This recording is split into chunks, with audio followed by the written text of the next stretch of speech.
Hello guys, welcome to the fiction series.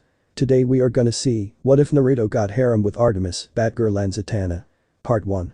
Huge shout out to Otsutsuki no Yami for this story. If you want more awesome fan fiction like this, don't forget to hit that subscribe button. So without wasting any time, let's get into the video. Batgirl, we caught freeze. The voice of the Dark Knight came through the speaker that was built inside her cowl. The mentioned crime fighter ran over the roof in Gotham as she brought her hand to her head and replied to her partner. Any casualties? She placed her left hand on a vent and swept her legs over the obstacle of her course and slid down the roof. With a dull thud, she landed on the edge of the building and hid in the shadows. And I still can't believe that you only invited Robin to your new team. A soft, almost quiet sigh was heard before Batgirl heard her partner and teacher again. Batgirl, we had already talked about this. I can't leave Gotham without a guardian. If I placed both Robin and you on the new team, I would leave Gotham unprotected. And there were no casualties. The Night Angel of Gotham gritted her teeth when her partner, Batman, abruptly killed the connection between them. She narrowed her eyes dangerously as this was the umpteenth time that he cut her off or did something without her, like that mysterious new group of his. It was now almost a year since her mentor formed a group of gathered heroes that called themselves the Justice League. Next time she sees him again, she will tell him what she thinks of him cutting her off and doing things without her, but all her thoughts halted abruptly when a gunshot thundered through the street of Gotham. The young crime fighter leaned slightly over the edge of the roof while still hidden in the shadows as she looked down the street. Down at the street in a particular building with large letters that says the name Gotham Bank, the doors were thrown open and several civilians ran out. A second shot went off and a young woman fell face first dead on the street, and quickly a pool of dark red blood pooled around her. Batgirl turned her head from the now lifeless woman and pulled out her grapple hook and aimed it at the edge of Gotham Bank. She pulled the trigger and then heard a dull thud that only could mean that it hit the other side. Pulling a few times to check if it was safe, she let herself fall from the roof and sailed through the air. Shit. That did just not happen, hang on everyone. Batgirl cursed as she pulled herself up the building and then snuck towards the large windows and placed a bat device that would shatter the glass silently. She could not believe that a civilian had died under her watch. But, like any hero, crime fighter or sworn police officer, she knew that there would be civilians falling victim to criminals and villains, especially in a city like Gotham. The question is what she would find here in the building: normal thugs, criminals, or one of Gotham's infamous villains that are keeping the remaining civilians as hostages. She would find out soon enough as she now moved through the shadows and looked time from time down the edge to see several thugs wearing clown masks. Batgirl mentally groaned when she caught the sight of the henchmen of Gotham's clown prince of crime. That spelled for serious trouble for her. If my day wasn't worse already, now I must stop these clowns and search for their deranged boss, Joker. Below the young Batgirl, several clown thugs patrolled the hostages. Each one of them sweated a bit when they heard the sounds of sirens and screeching sounds of tires of police cars on the pavement. Heavy footsteps echoed through the quiet hall at where the civilians were being held hostage. Soon at the entrance of the bank, several heavily armed policemen in bullet-protected jackets and large shields in front of them appeared. They glared from behind their shields at the clown thugs. Not a second later, a fairly tall man with light brown hair, glasses firmly on his nose and wearing a long light brown raincoat, held a microphone in his hand before he brought it to his lips before his voice resounded through the hall. "This is Commissioner James Gordon of the GCPD. Lower your weapons and surrender yourselves. If you let your hostages go, then we will handle you peacefully, if not, then I let my guys rough you up."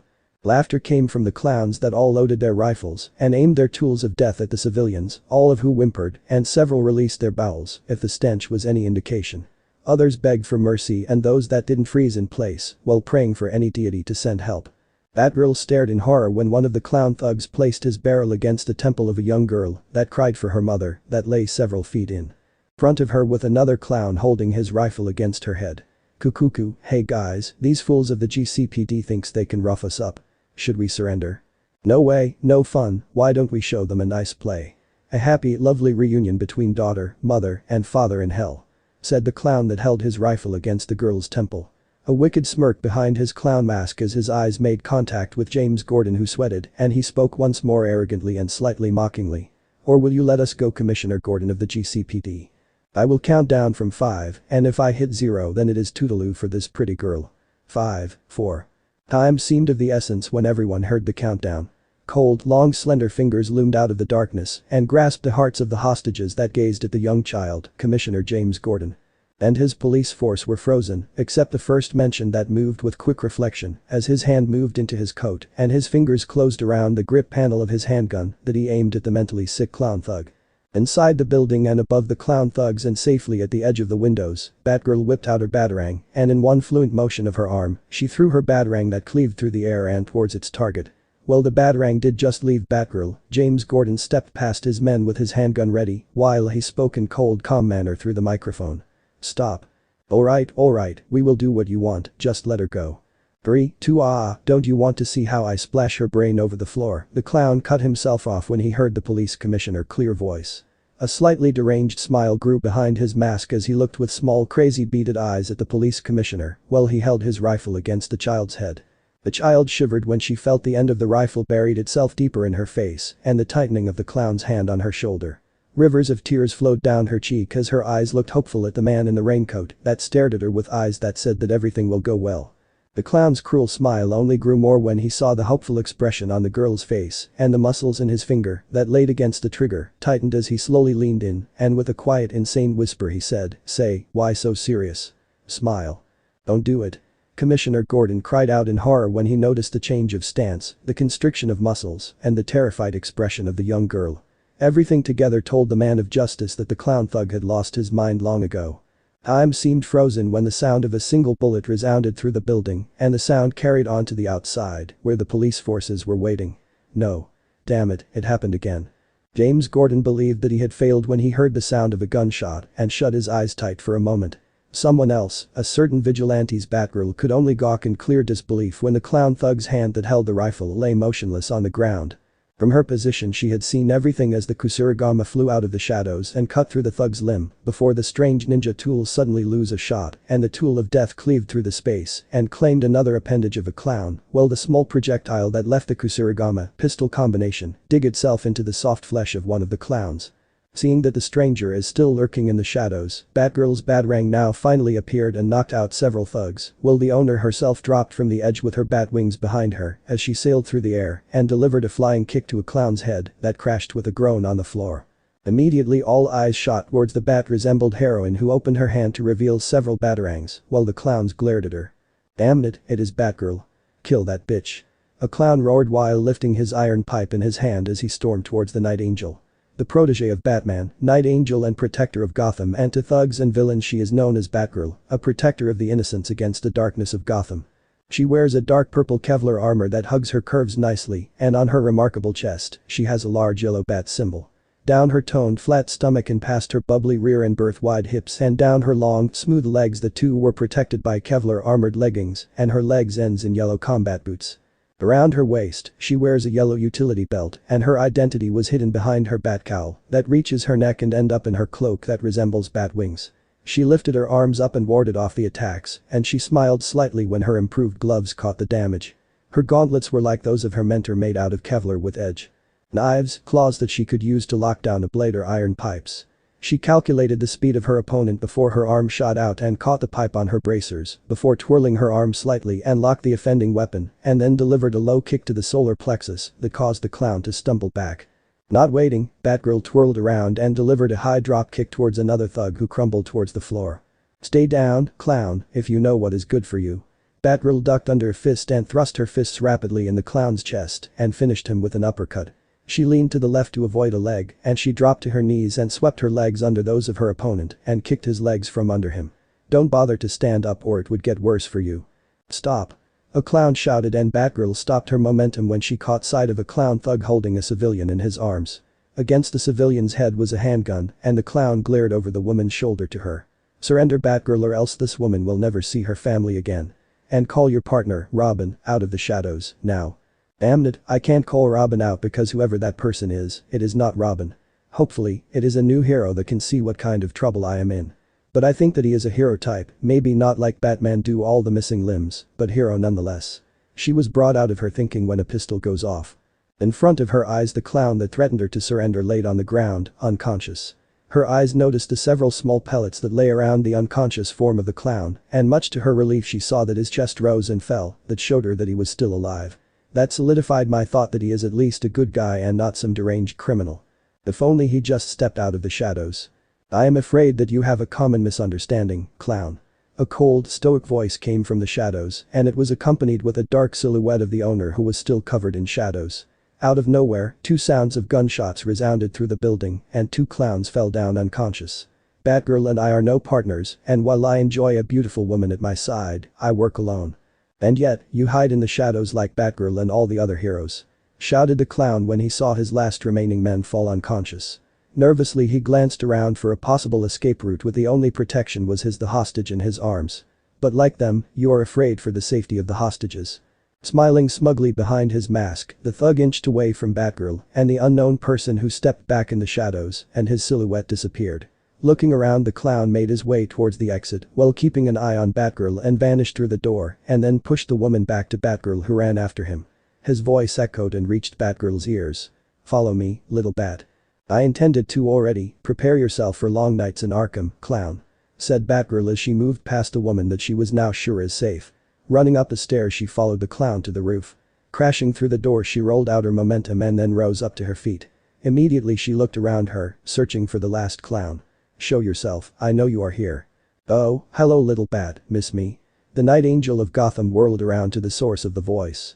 Her blue-green eyes grew in fear when she caught the sight of one of Gotham's most feared villain, Scarecrow. Scarecrow, a name many people don't dare to say aloud, as many feared him. Fear is the driving force of Scarecrow, his lust and obsession. Fear is what he creates, what he let fester in his enemies, allies and in Gotham. Fear is what caused her to almost stop being Batgirl. And now, Scarecrow has returned with a terrifying fear toxin that he released in close proximity to Batgirl's face. In shock, she deeply inhaled the fearsome toxin that filled her lungs, and the world around her started to spin. "Welcome to my world, Batgirl." "No. Stop this." Batgirl cried out as colors whirled around her, and her hallucination took form. It began with the sounds of sirens that grew in volume, with the voice of Commissioner Gordon echoing from the street in a no-nonsense tone of voice.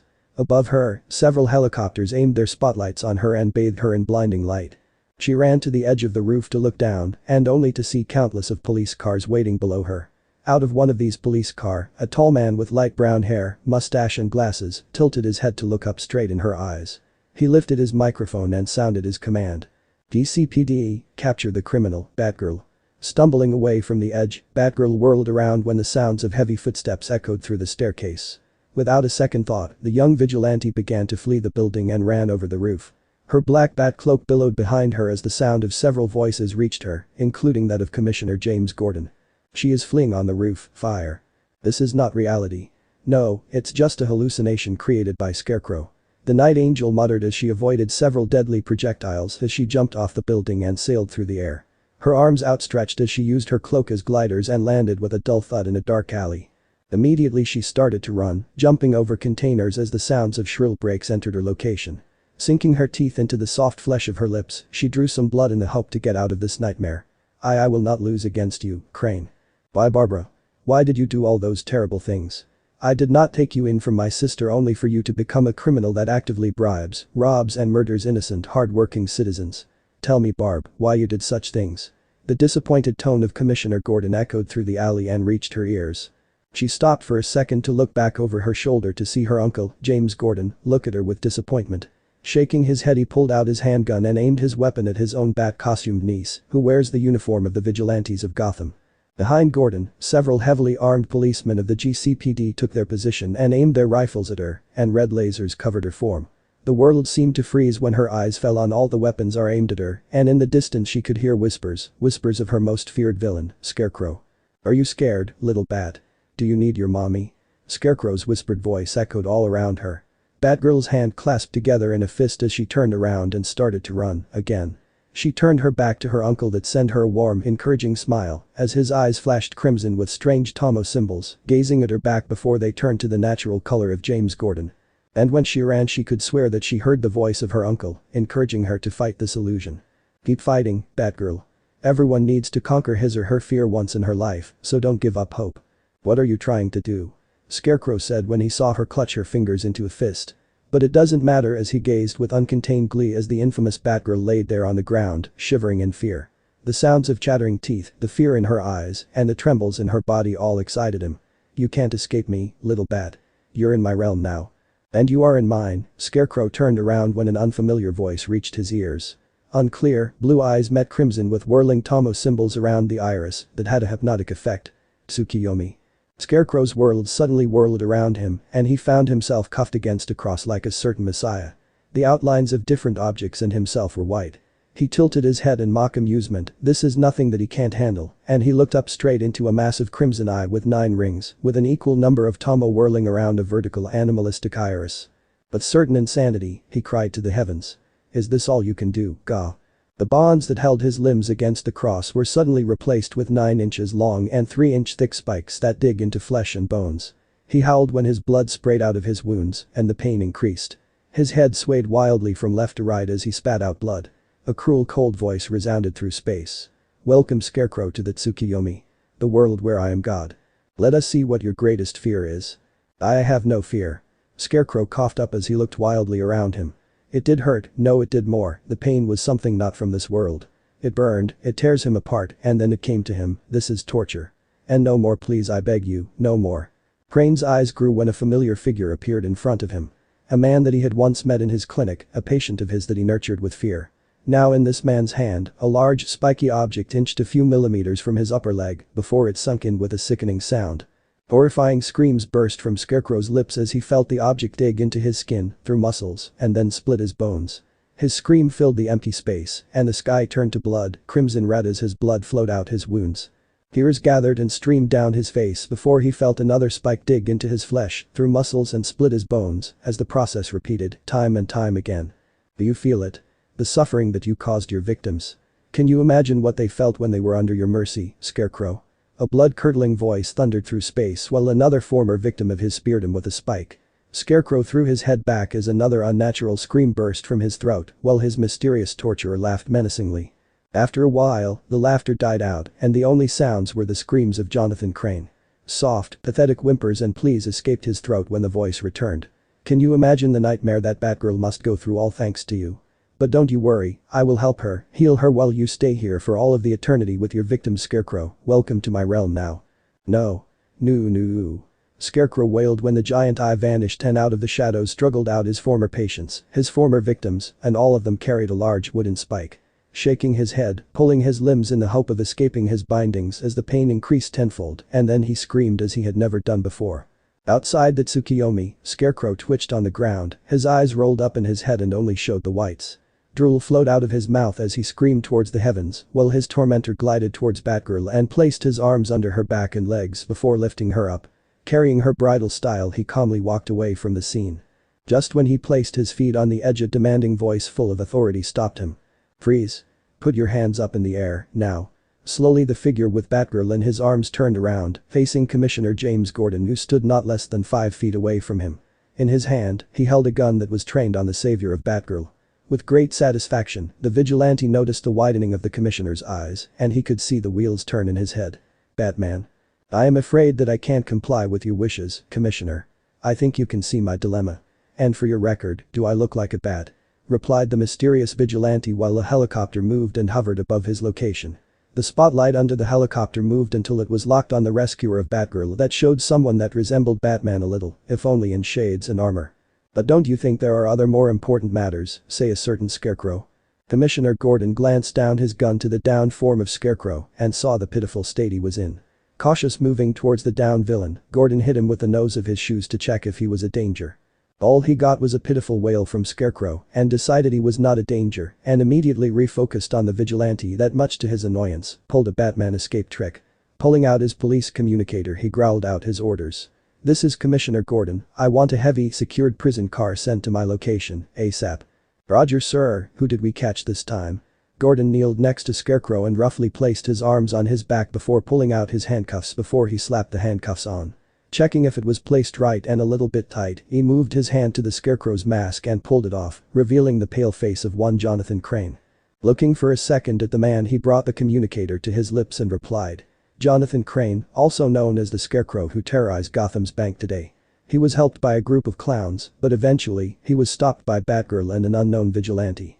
An unknown vigilante? What did he look like? Just wait, I'll make a sketch. Gordon sighed, knowing that the night has just only started. Wrapping his fingers around the chains of the cuffs, he pulled Crane back to his feet and led him roughly down the stairs while waiting for his partner at the other end of the line. Arriving at the ground floor and out of the building, he was met with several heavily armed policemen that took his villain from his hand and just in time as the voice of his colleague returned. "Alright, Commissioner, I am ready. Give me a moment, I need to recall what I saw." The commissioner heard humming at the other end of the line while he recalled his memory of what he saw. He was almost right at the first time when he called this unknown vigilante, Batman. "Ready, Ellen." This unknown vigilante has a small semblance of Gotham's Dark Knight due to their matching scheme of shade and choice of armor. "Sounds almost like a cop a bit," laughed Ellen, mirthful, at which Gordon groaned at the tasteless joke. Sorry, bad joke." "Alright, I have drawn a complete Batman, now I need you to tell the difference between them."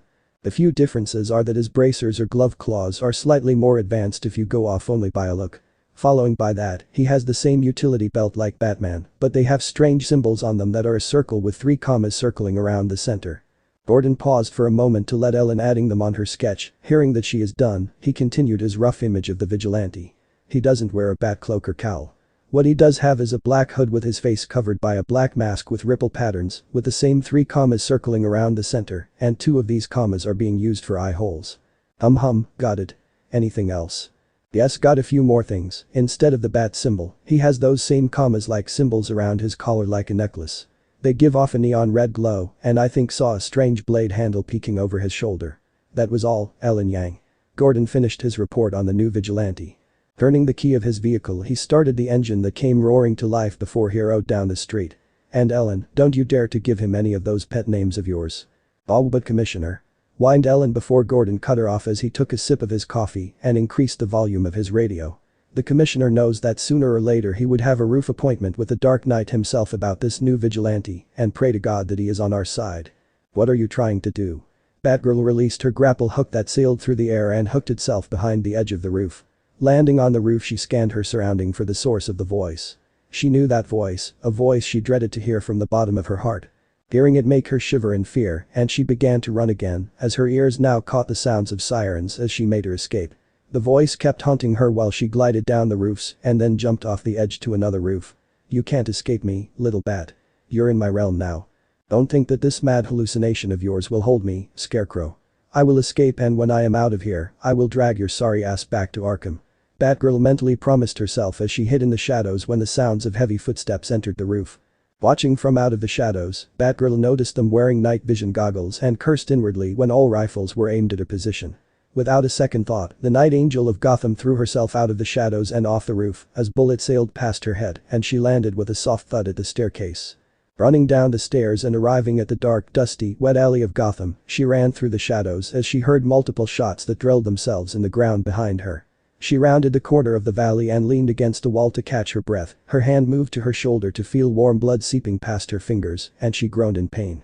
Metal sounds of footsteps descending down the stairs made her push off the wall and back into the darkness to escape her pursuaders.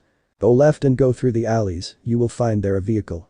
Once you escape them, search for the symbol of your mentor, for that is your way out of here. Batgirl whirled her head when she heard a voice that ordered her to search for a certain bat symbol. Her eyes scanning her surrounding while she moved with a destination in her mind that she had visited a lot in the past, but now it was dangerous, the Lion's Den. Moving through the small alleys and avoiding the SWAT police forces, she arrived at a small dark and dusty alley where she found a motorcycle and whipped out her tools. She broke open the hatch and cut through several wires and connected them as the motor roared to life. Placing herself on the vehicle, she raced out of the alley and on the street while the sounds of sirens could be heard in the distance. Hearing the siren, she cursed out as the vigilante used her skills to maneuver past the countless vehicles while avoiding the police cars that tried to knock her off the road and possibly trying to kill her. Seeing in the distance a barricade made out of police cars, she took a sharp turn that led her to a park, at where she pulled her engine open to the maximum as she sped towards the stairs. Pulling the nose up, she made a wheelie and climbed the stairs as behind her, the sound of screeching sounds of brakes could be heard and angered curses of her persuaders. Reaching the top of the stairs, she flew over the waiting police cars that tried to block her, and only in succeeding in claiming her motorcycle as the priority target sailed through the air and shot her grapple hook that pulled her up to the high building and brought her to safety. The police force below the building could only curse as the dangerous, sexy vigilante once again escaped their grasps. Dent pulled out his police communicator to inform his commissioner of the proceeding of capturing the Batgirl. He brought the communicator to his mouth as his colleague drove the car towards the next meeting point for a new trap. Dent here, Batgirl once more escaped our fingers. I suspect she is moving towards the GCPD headquarters in the hope of warning the Batman. Are you sure, Dent? Came the reply of Commissioner Gordon through the device. Dent could hear the frustration in the commissioner's voice and could not blame him as the Bat criminals were very, very dangerous. A small pause fell before Gordon spoke again. Dent, good work. We can use this to our advantage of capturing the head of the snake, or better said that of the Bat. What are your ideas, sir? Let her go with minimum patrols cars tailing her to lure her in fall safety. Once she arrives at her destination where she will activate the Bat call, we will show up when the Batman shows up to get her out of here. Commissioner Gordon laid out his plan while Dent enjoyed a donut while cursing, as his colleague didn't drive careful enough that he could enjoy his snack. You will order an amount of sharpshooters at the roofs to shoot them down once they arrive, and then we of the Joker's clan will rise in Gotham. A bolt of lightning cleaved the dark night of Gotham that momentarily lifted the illusion of the Gotham City Police Corps as they all suddenly had white painted faces, green wild hair and large red smiles that stretched from ear to ear as a maniacal laughter rang through the city. Commissioner Gordon is planning to lay a trap for you at the place of your destination. Batgirl heard the unknown voice echoing through her head. The young vigilantes moved through the shadows towards her destination as she listened to the voice. Spreading her wings, she glided through the night towards an empty roof where she landed with a roll and landed quietly on her feet before she moved towards the edge. Keeping herself hidden in the shadows, she glanced at the building of the GCPD that she held for a moment with her gaze before she scanned her surroundings in search for possible marksmen. She found several on the roofs, hidden from her eyes, but not for her night scanner, while she decided to satisfy her curiosity. I don't think you are part of my hallucination, so who are you and how do you know so much of what happens around here? The Night Angel spoke in a soft, quiet voice while she moved along the shadows to get a different view of her surroundings. Spotting a few other marksmen and a few policemen, she recognized this as some kind of trap. Not only thanks to the warning of her mysterious helper, but also their tactical position and the slight view of police's van that were hidden in the dark alleys that were specially made for the villains of Gotham. In some way, I am a part of your illusion. Not from the fear toxin, but in a way like Martian Manhunter of the Justice League. I infiltrated your mind, guiding you through this hellish nightmare in the hope of getting you out. That is interesting to know. An unknown with the same ability as the Martian Manhunter, but at the moment that is irrelevant. I will hold on to this thought for later as at the moment I need to concentrate at the task. She thought when she filed her new knowledge away. Counting several marksmen on one roof and 6 more on the roof at where her target is, she wondered why she must be here. As if he listened to her, his voice echoed through her mind once more. The twinkling laughter echoed through her mind. When it stopped, the voice returned as it spoke in a calm but light voice full of mirth. Indeed, you are just like your mentor, Batman. Finding my ability interesting while at the same time keeping your priority in sight. I think we can have some sort of conversation. We can? Batgirl exclaimed, perplexed at the offer while a few building away from her position a quarter of an army was waiting for her, waiting to fill her with bullets. Yes. At the moment they expect you and are on full alert. Now, if you wait several minutes. The men's station will fall into a slight slumber and will react slower when you move, and it gives me a really good moment to explain some things to you. I am listening. Listen carefully. No interruptions as your very own life are at stake, but you might know that already. Batgirl gave a firm nod to the mysterious voice. It is no secret that Scarecrow's toxins are very lethal to anyone that came in contact with. She hoped that this person had some new information about this toxin as it feels extremely real, terrifying to say. This fear toxin drags out your most hidden fear from your mind, making you relive the whole experience in a loop. Repeating the whole vision from beginning to end until the mind is so overloaded that it damages itself. Brain cells dying, autonomic body functions cease to work as it slowly invades the muscles, but that is not the worst. Oh, are you freaking kidding me? Cold chills crawled up her spine and her eyes shrunk. The all-familiar fear of what Scarecrow's toxin did to her returned. Her whole body was rigged at the thought of what this sick toxin could do. Not only to her but to any innocent civilian when they come in contact with this cursed toxin.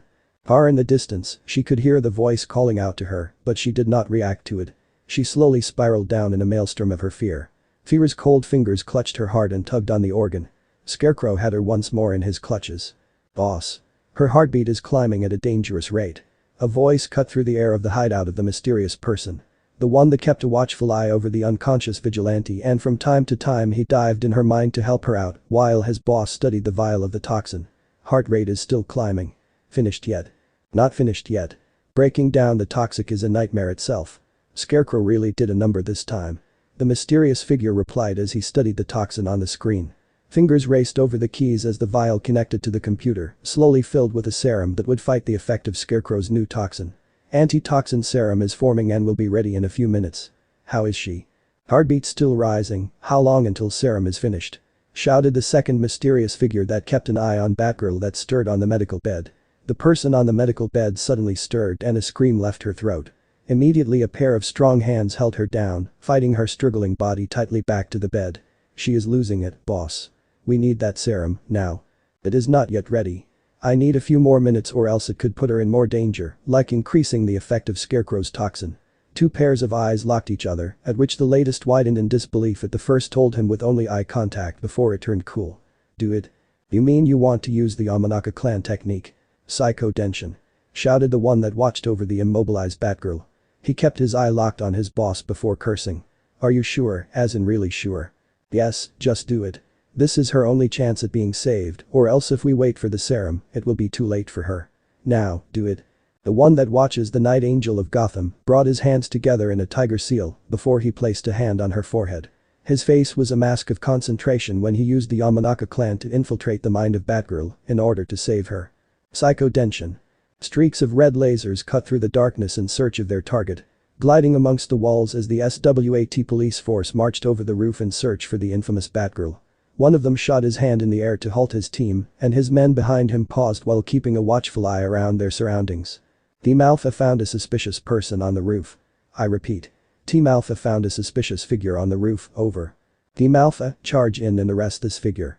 If God has mercy on us, pray that it is the stray vigilante Batgirl. Roger, we're moving in on the individual. Making the charge gesture, he and his men moved in a quick movement towards a figure lying on the roof. Their eyes fell on the black-themed bat-clothed vigilante as she quivered in fear. She laid there curled up, eyes tightly shut and a trail of tears stained her cheeks. The men caught her weak voice that rambled about forgiveness, fear, and Scarecrow. Martin Lake brought his communicator to his lips to inform his superior about his find and awaiting the possible execution of the infamous Batgirl. Commissioner Gordon, we caught Batgirl, over. You did. There was a slight pause. Martin could hear his boss sigh deeply and prepared for the order that would go into history as Batgirl's execution. Several fingers tightened around their triggers before the order fell as a bomb. I, Commissioner James Gordon, hereby order you to execute the former vigilante now villain Batgirl. You heard our boss, fire. Martin shouted in a primal tone. Not a second later he and his men pulled the trigger and they released a swarm of bullets that pierced through the air towards the unprotected Batgirl who laid there on the roof. She lifted her head up to see who spoke when her eyes fell on the swarm of bullets and she parted her lips to say something when suddenly a figure loomed up in front of her. Flashes of light cut through the night and the SWAT team witnessed an unnatural feat as the mysterious figure in front of them deflected each and every projectile with his blade in one hand and in the other, his ballistic chain side that released bullets of their own that claimed the life of several men. Martin's eyes fell on this mysterious figure and studied him. Just like the Batman and Batgirl, he wears a Kevlar armor protector, same gloves with the claws bracers, and for a second he thought that Batman adopted a new costume or some wannabe hero that tried to follow in his footsteps. His eyes glided towards this person's chest as he expected the all-too-familiar bat symbol, only to find a different symbol, namely 9 commas that faintly glowing red. His eyes continued climbing up until he saw his face, and just as he expected, a mask concealed this person's face. His mask was black with red rings in a ripple pattern, 3 commas at which there were 2 used as eye holes, and a pair of crimson looked at him from its shadows. And a black hood that certainly concealed his hair before Martin met his end. A blade separated his head from his body. His view changed as his head sailed through the air before it fell on the roof and rolled, and what he last saw was the crimson full moon that glowed eerily before death claimed him. Stand up, Batgirl. A commanding tone entered her ears. With huge resistance, she lifted her head from the flat surface of the roof, and her eyes fell immediately on the mysterious figure that knelt next to her with a hand extended towards her. Blearily she blinked her eyes as they focused on this figure that was certainly male, if his form and voice were any indications, and she began to study him. Stand up, Batgirl, we don't have much time left. Slowly and with shaking arms she pushed herself to a sitting position as the man next to her helped himself back to his feet and then extended his hand out to her once more. She stared at the hand for a second before accepting the hand as he helped her back to her feet. Batgirl looked at him with questioning eyes that he caught and shook his head. Not now, Batgirl. Like I said, we don't have much time left. He moved away from her, leading her to the roof towards the place of destination. You must leave here at once or else. Batgirl shivered at the thought what might happen to her. She knew that she was on the brink of no return and a warm feeling spread through her chest when someone showed up to help her, just like that mysterious voice that encouraged her through this nightmare. Thinking back, that mysterious voice had the same tone as the mysterious person's voice. Deciding to ask him this question about her idea of being the same person, she did. "Thank you for saving my life back there, can I assume that you are the same and the only person that voice belongs to?" "Your assumptions are correct, Batgirl. I am the voice that guided you here, but we must make haste." The person pulled out his weapon and swings his Kusurigama through the air and pulled Batgirl close to him as he wrapped his arm around her waist as they sailed through the air. Landing with a soft thud, the pair landed on the roof. Locking eyes with Batgirl, he gave her some orders. "You must activate the bat symbol while I will change the course of the light towards a wall. This symbol is your ticket out of here and we will not fail. There are marksmen on the roofs." Batgirl shared her findings as the mysterious man swiped his blades through the air, cutting a hail of deadly projectiles. She moved with haste towards the on-off switch to activate the symbol before she met him again on the roof as they avoided each bullet at which he mostly blocked with his blades. Batgirl watches him cut through the stands of the spotlight that caused it to fall to the roof, and the light was now aimed at the wall. "Will I ever see you again?" "Go. We will see each other on the other side, now go." Batgirl heard when she ran over the roof and then jumped off the roof and sailed through the air towards the light as the familiar bat symbol grew as she closed the distance. A bright light suddenly blinded her when she made through the symbol and her eyes shot open and bolted upwards into a sitting position. Immediately she looked around, scanning the unfamiliar place until her eyes met with a mysterious figure that sat next to her bed. Blue-green eyes met a pair of crimson-slit eyes, and her rescuer spoke in a warm, pleasant tone. "Welcome back to the real world, Batgirl. Who are you?" "Ah, I see." Immediately serious. He didn't sound offended, more amused. "You can call me Susanoo. It is me a pleasure to finally meet you, Batgirl, now sleep." Batgirl's eyes feel heavy as they slid shut. Her head met the soft cushion of her bed as the last thing on her mind were his crimson eyes that shone with warmth and mirth as a small smile lingered on her lips before sleep claimed her. The moonlight seeped through the window as it cast a faint light into the room. A nicely furnished room basked lightly in the light and showed to anyone that the room belonged to a young girl. There was a small wooden desk with several open books about computer technology with few items that she had marked with red. Along the walls were several pictures and posters of her favorite band, photos of her friends and family, at which a lot could be seen with her and a tall, athletic young man. Further, in the room, you could see a wardrobe that was slightly open with several pieces of lingerie peeking out of the drawers that would make a lot of men blush. Against the far wall are a one-person bed where a silhouette could be seen and long auburn flowing hair. Suddenly the wind picked up in the room and made the curtains dance as a shadow crept along the floor towards the person's bed. If you focused a bit more, you could make out of the shadow a clawed hand that now curled up her bed and tore off the blanket. The girl's eyes snapped open and fell at the deformed figure of her worst nightmare. "I told you, Batgirl. You will never leave my world." The rough, deranged voice of Scarecrow echoed through her room. Blue-green eyes shrunk, her body trembled in fear before she parted her lips and screamed. Her voice traveled through the whole building as she crawled away from Scarecrow and pressed herself against her room's wall, and a second later her room door slammed open and a familiar figure barreled into her room with a handgun in his hand and surveyed her room before they focused on her. Immediately the person glided towards her and wrapped his arms around her quivering body and pressed her against his toned chest while caressed her cheek. "SSH Barbara, everything is alright. SSH it was only a nightmare, SSH." The voice that now filled the air was warm, caring, and she felt protected when she was pressed deeper into his well-toned chest. This person rocked her back and fro, calming her down with a gentle voice as he whispered into her ear at which she slowly calmed down and enjoyed the attention and caring nature of her best friend. She tilted her head slightly so she could see into the beautiful, sparkling sapphire eyes that belonged to her hidden crush of 4 years since she had met him. It was that monster again. Barbara nodded in acknowledgement at the question as she snuggled deeper into his embrace. She felt his arms tightening around her some more before he continued. "Commissioner Gordon is out at work again and asked me to watch over you, Barb. I am sorry that he woke you up in the middle of the night, Naruto." Her best friend only shook his shoulder while keeping rocking her as slowly the thought about Scarecrow was pushed to the back of her mind. She lifted an arm up and caressed his sharp chin. "But I am glad you are here, with me." Naruto chuckled as he leaned in some more as she caressed his face. "We are friends, Barbara, and nothing is too much for our friendship. You know that, right?" "I know, Naruto." You must go back to sleep as tomorrow we must again listen to those droids that dare to call themselves teachers." A cheeky smile of her blonde Adonis made her smile too, and he prepared to leave the room, only for her to stop him and pulled him into her bed. "What is it?" "Please, Naruto, only for tonight." Sapphire eyes fell on that of his first friend that he made in this world, and he almost wished he didn't. The reason was that her eyes adopted that look that every normal male would avoid at all costs. A sigh escaped his lips as he pulled the cover over them and wrapped his arms around her waist and pulled her closer to him. "Thank you, Naruto-kun, sleep tight." "You too, Barber-chan." He lifted his head slightly up and pressed his lips softly against her forehead before they drifted towards Morpheus's realm. Naruto only hoped that Commissioner Gordon will not put him in jail again, only to be bailed out by Barber for how many times he couldn't count, as it happened every time to him. Outside Barber's room and across from Gordon's residence stands a dark figure on the roof with narrowed eyes watching the scene. This person is none other than the Dark Knight of Gotham, Batman, who had hoped to gather some intel of what had happened to his protege and give her an antidote, but with her having someone watching over her, it is impossible to sneak in.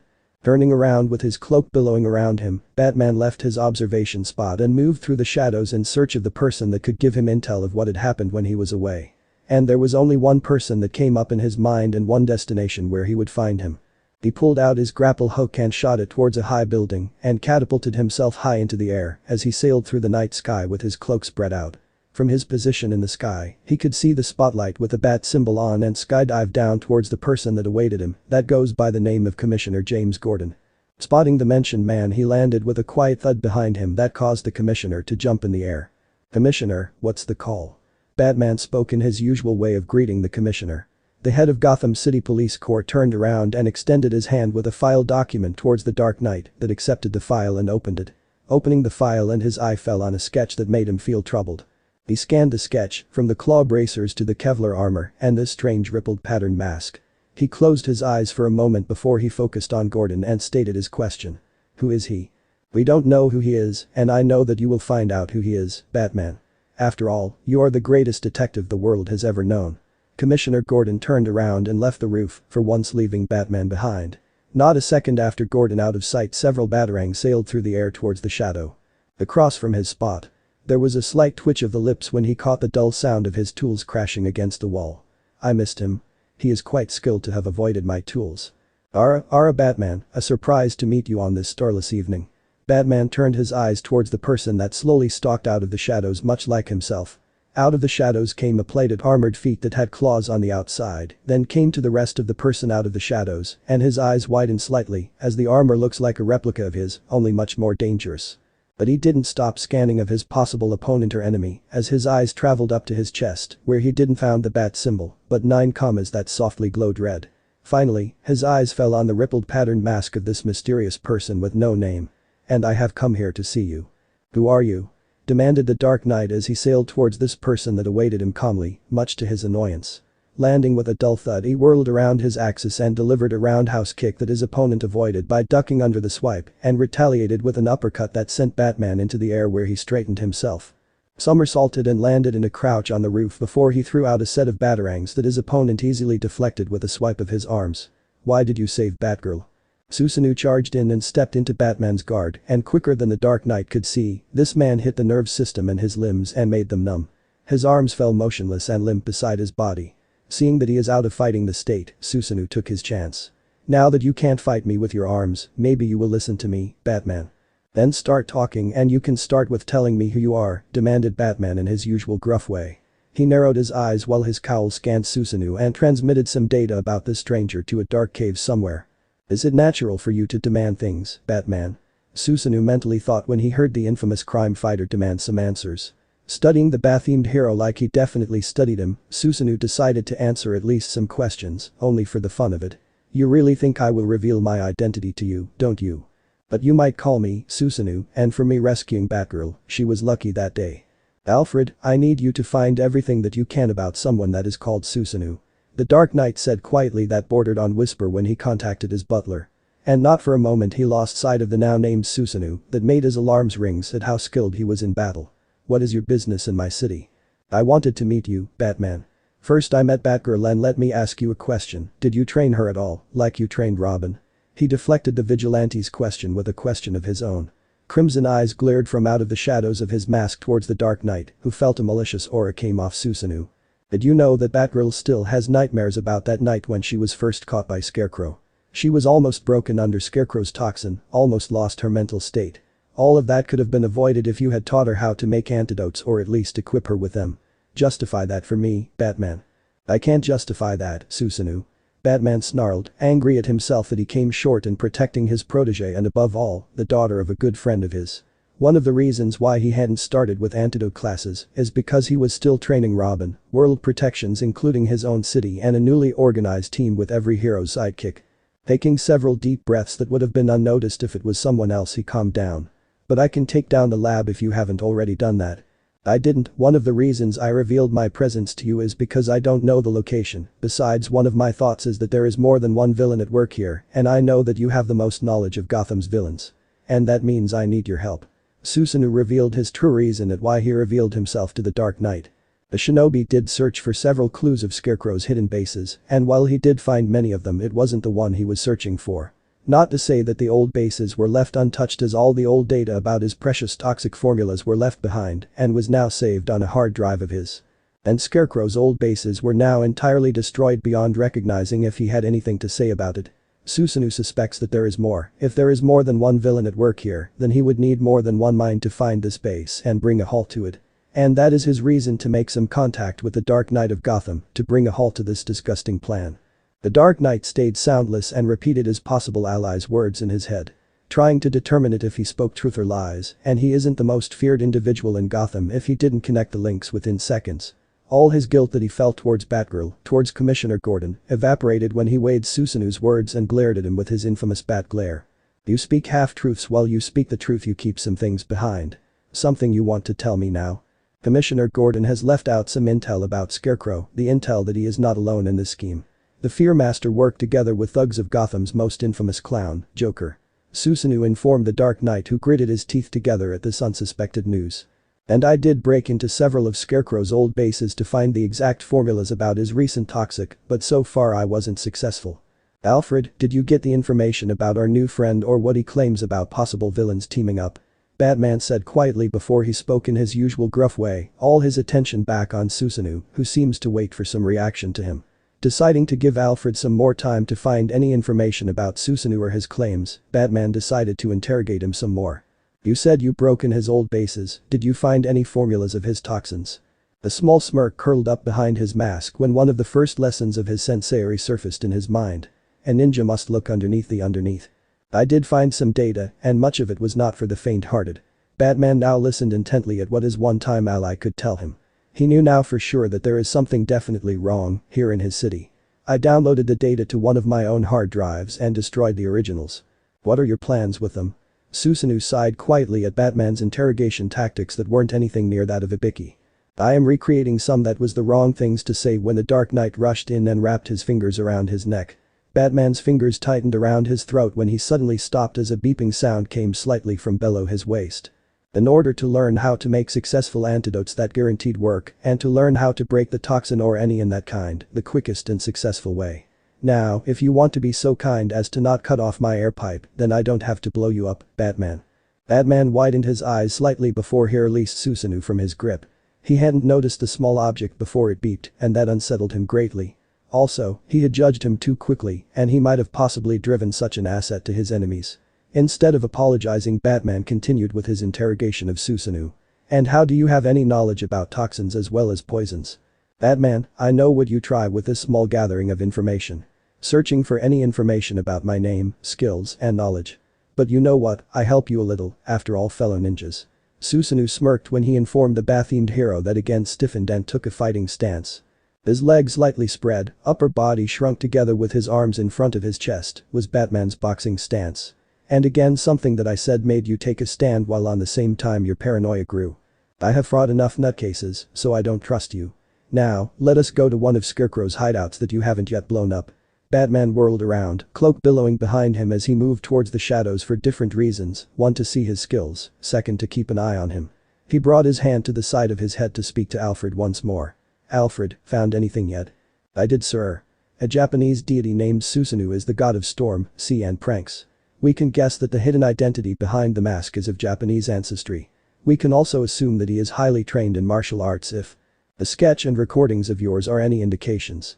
Spoke Alfred towards his master, who jumped off the roof.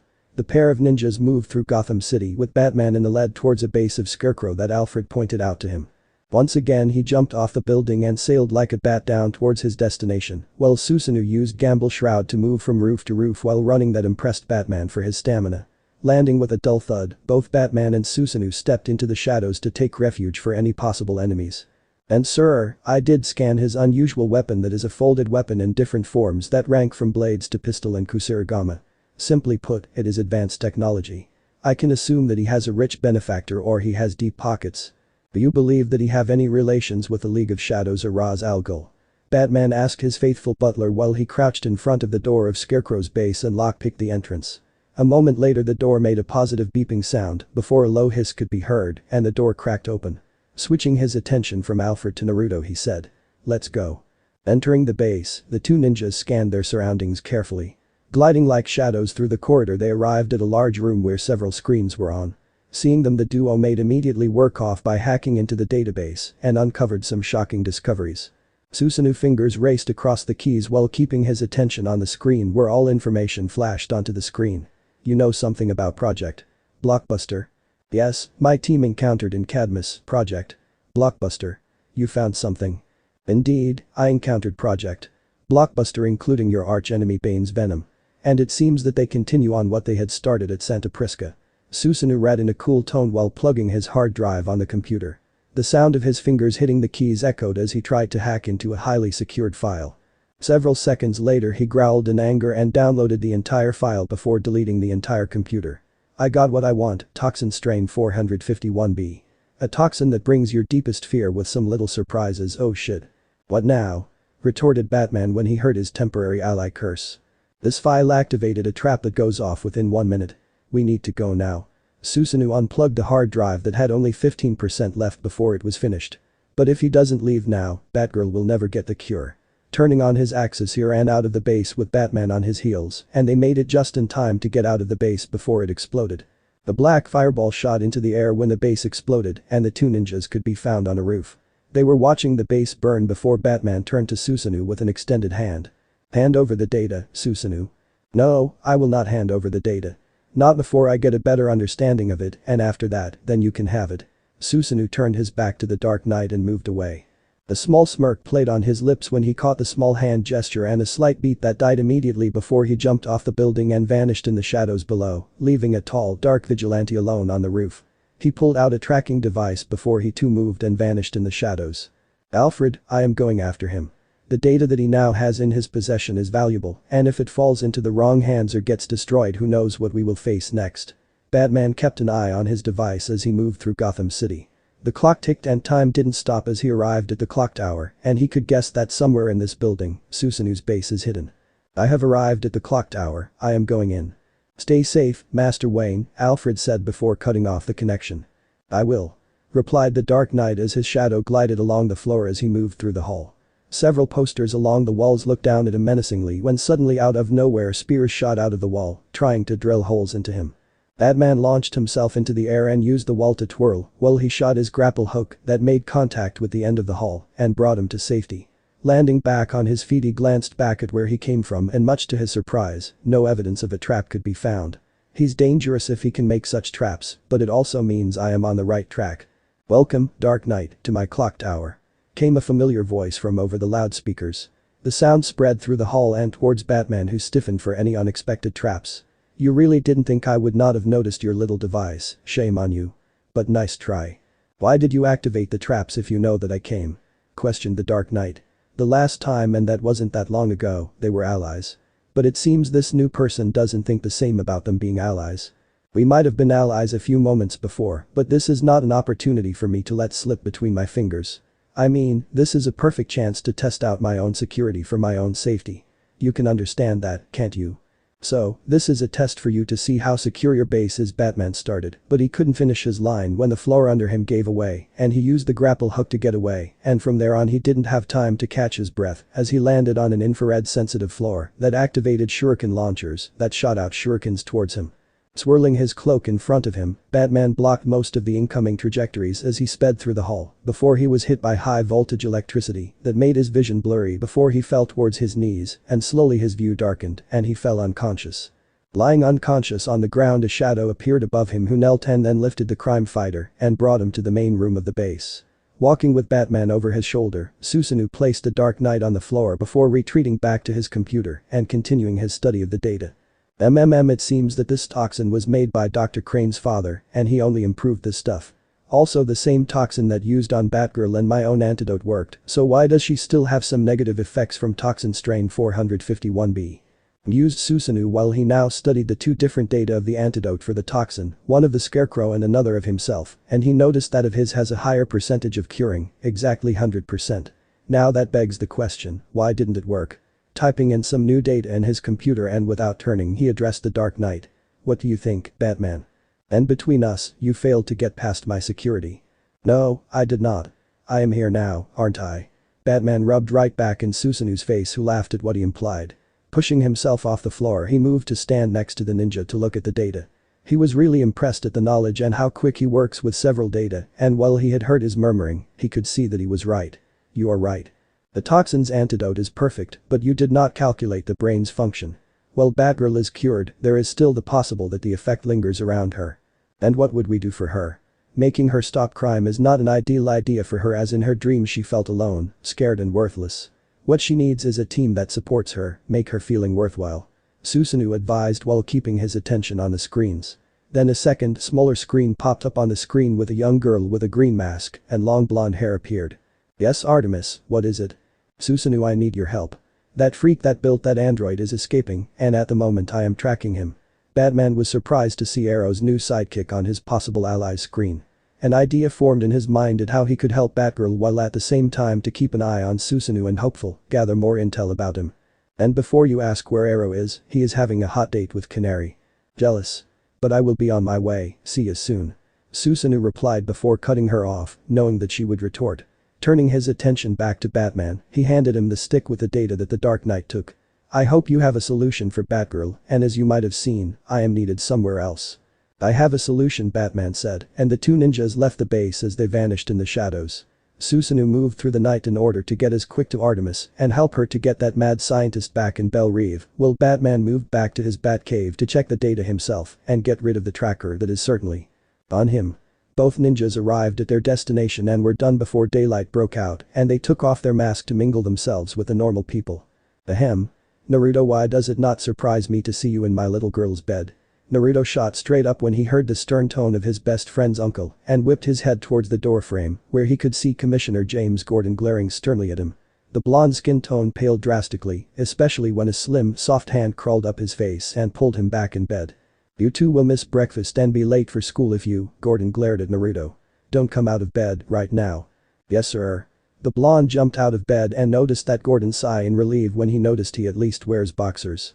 Naruto picked up his clothes before moving towards the showers, while Gordon kept glaring at him before he moved towards Barbara to shake her awake. Under the shower, Naruto soaked his body as he thought about the soft fleshy orbs pressed into his chest when Barbara laid half on him. Slowly he hummed a melody from a Japanese band that was the closest to his ancestry, and his humming was suddenly joined by a second one. Peeking out from the shower he caught sight of Barbara brushing her teeth, and she winked at him when she caught sight of his head. Barb. Your uncle will murder me when he catches us like this. Barbara lowered her head and rinsed her mouth and then smiled in the mirror to show her white teeth. She laughed melodically at the terrified face of her best friend and moved to pick up a towel and brought that to him as he killed the shower and quickly took the towel and wrapped it around his waist and then stepped out. The beautiful auburn-haired girl smiled at him as she planted a small kiss on his cheek. He likes you, Naruto. Don't let his commissioner act scare you off. Hey. You aren't the one that found himself a few times in a special cell with a name board, Naruto Namikaze. His only crime is sleeping in your bed with one of the most beautiful girls of Gotham.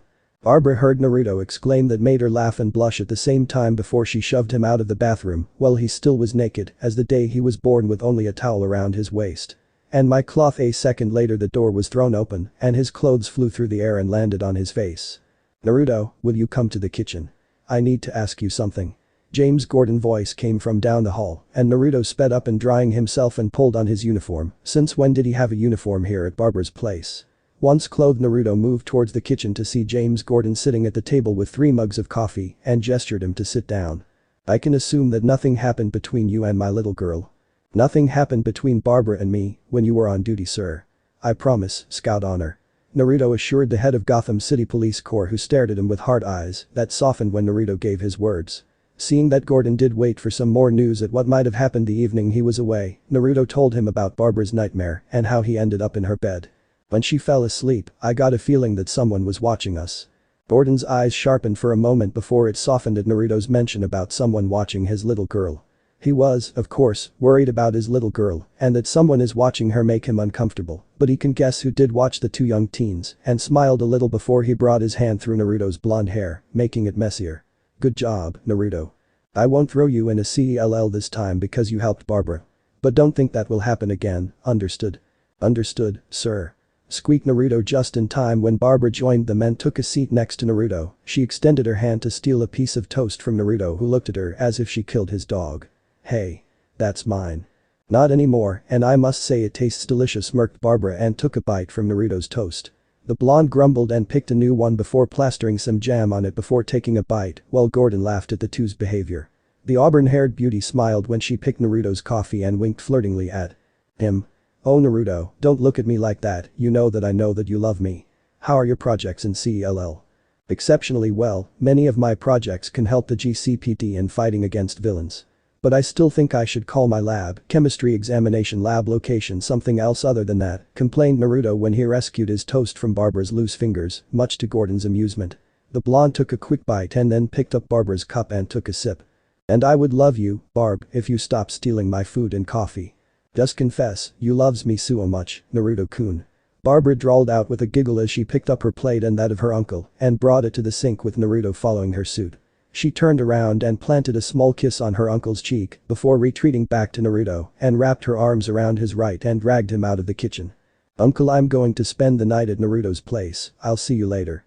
Have a nice day at school, Barb, and Naruto, doesn't you dare to do anything funny to my little girl. Gordon shouted before the pair exited his apartment and he prepared himself to go to GCPD. Suddenly a light bulb goes off in his head and he ran to his window and threw it open to see his target. Seeing the pair, he grinned wickedly and brought doom to Naruto's wallet. Barbara, dear, I heard that Naruto promised me to take you out shopping. Gordon. Thundered Naruto's voice through the air as the man himself snickered evilly. Naruto and Barbara moved towards Gotham Academy, where they would spend the rest of their day, while at the same time, somewhere in space, several heroes were gathered around an oval table and discussing the newest possible hero to join the newest team. The bat-themed hero towered over them as he addressed his fellow heroes, and a holographic picture of Batgirl appeared at the center. This is Batgirl, a protege of mine, and I am appointing her to join the team. Like Robin, she exceeds in stealth, martial arts, hacking and computer tech.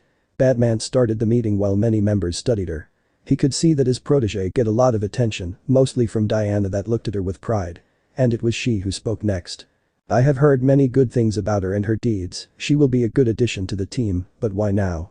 You told us you needed someone in Gotham in case you are not there to protect your city. She questioned the Dark Knight, who sighs before elaborating his reason why he wanted to place her on the team. Batgirl was exposed to a fearsome toxin of Scarecrows in a confrontation that we expect is a team play between villains. Batman started, locking eyes with each member, who all looked quite shocked at that statement. Scarecrow had created a terrifying toxin that would have made her mentally unstable or worse, dead. What? How is she? Several members shouted out in worry at the state of one of their fellow heroes' sidekick. One of them, the most vocal, is Green Arrow, who had a good relationship with several younger heroes. Batman raised his hand to calm them down, as slowly the voices of his allies died out and calm returned to the group. Batgirl is fine, she was rescued by a new hero in town. A new holographic picture appeared next to that of Batgirl. This picture is of Susanoo. A hero that goes by the name of Susanoo, and like you can see, he looks a bit like us, and I mean with it me and Batgirl. Susanoo, whispered Arrow when he caught sight of the hero. His eyes slightly widened, but a small smile at seeing someone familiar and the possibility of working with him again. So that's where you ran off to, old Three Eyes. You know him? Batman jumped at Arrow's musing, hoping at some more intel about this mysterious hero. All the other attention turned towards Arrow, and all were eager to hear more about him. I only know him under his alias as Susanoo, and I know that at least a few of us have met him at least one time. Susanoo here helped me with a League of Shadows problem by spying for me and keeping my team in Starling City safe. Arrow said with a fond smile. The League of Shadows business was before I joined the League. And had helped to keep criminals at bay. Even now he is helping me with training my new protege, Artemis, with hand-to-hand combat. How did he help you with your shadow problem? Batman fished for more intel. Arrow laughed loudly when he imagined Ra's al Ghul's humiliated face when he found all his men being cured by Susanoo's cures against the terrifying plague that had wiped out a Chinese city. His laughter was halted when Black Canary planted her elbow in his ribs and he gathered himself together before he answered. He saved Starling City by making a cure against the infected members of the shadows. He is terrifyingly good in recreating any toxin, poison or whatever, but what is more astounding is his quick way of identifying and creating an antidote for any toxin or poison. The other heroes listened in astonishment at what he accomplished, except Black Canary and Batman, as they have seen the proof of Arrow's claim.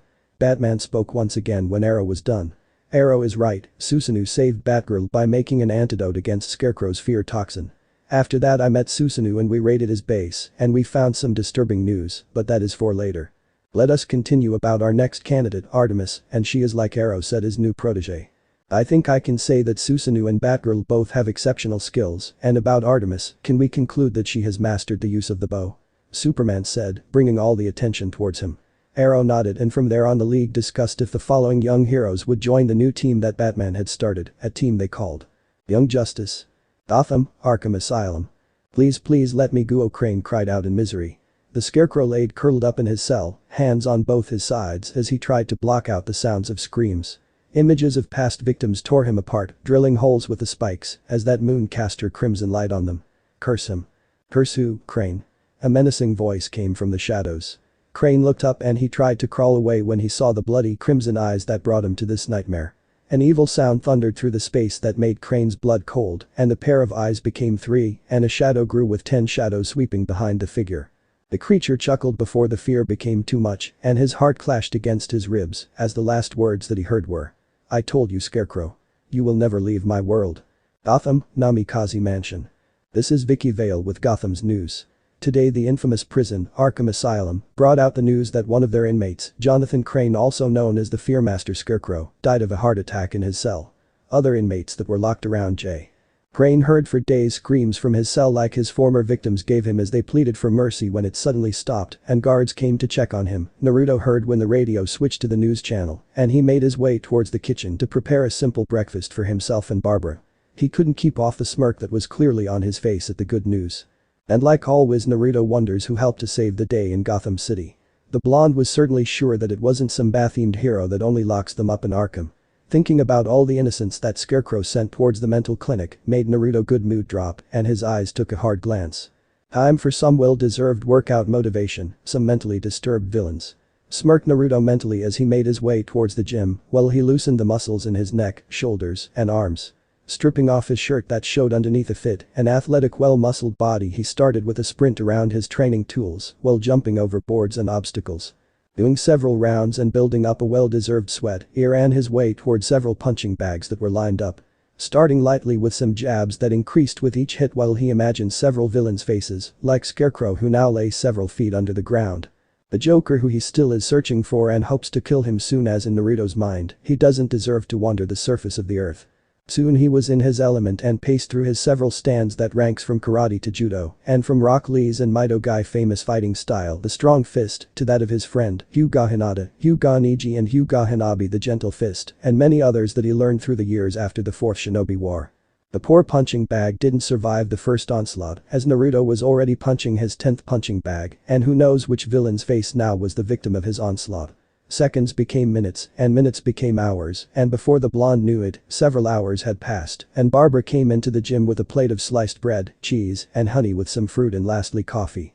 Your stomach already protesting for some delicious breakfast made by moi. Barbara laughed when she placed the plate down on a bench and took a seat as she watched her best friend train.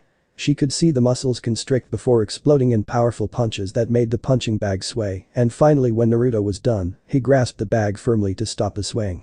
Once it hung still the blonde made his way over to his best friend and planted himself next to her and Barbara offered him his plate that he took with a small smile. "Train hard I see."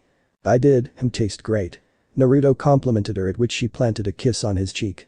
"Thanks, not only for the great compliment but also for buying me new clothes yesterday and for letting me stay at your home." She leaned closer to Naruto and stole a bite from his cheese, at which he tiredly shrugged off and laughed when Barbara looked at him with a questioning look. Returning the look at her she stated her question. "Naruto, where did you learn to fight like that?" "You know my parents," she nodded at which he smiled. "Well, my father came from a clan that was hidden in Japan. I know the location, but if I ever share it with someone that is not from the clan or my family, I can be punished with death." Oh, don't tell me, I don't want to miss you." Naruto laughed at her before stealing a grape from her plate and threw it in the air before catching it with his lips. Quickly that escalated in a game who could steal the most fruits from someone's plate, and the gym was covered in food.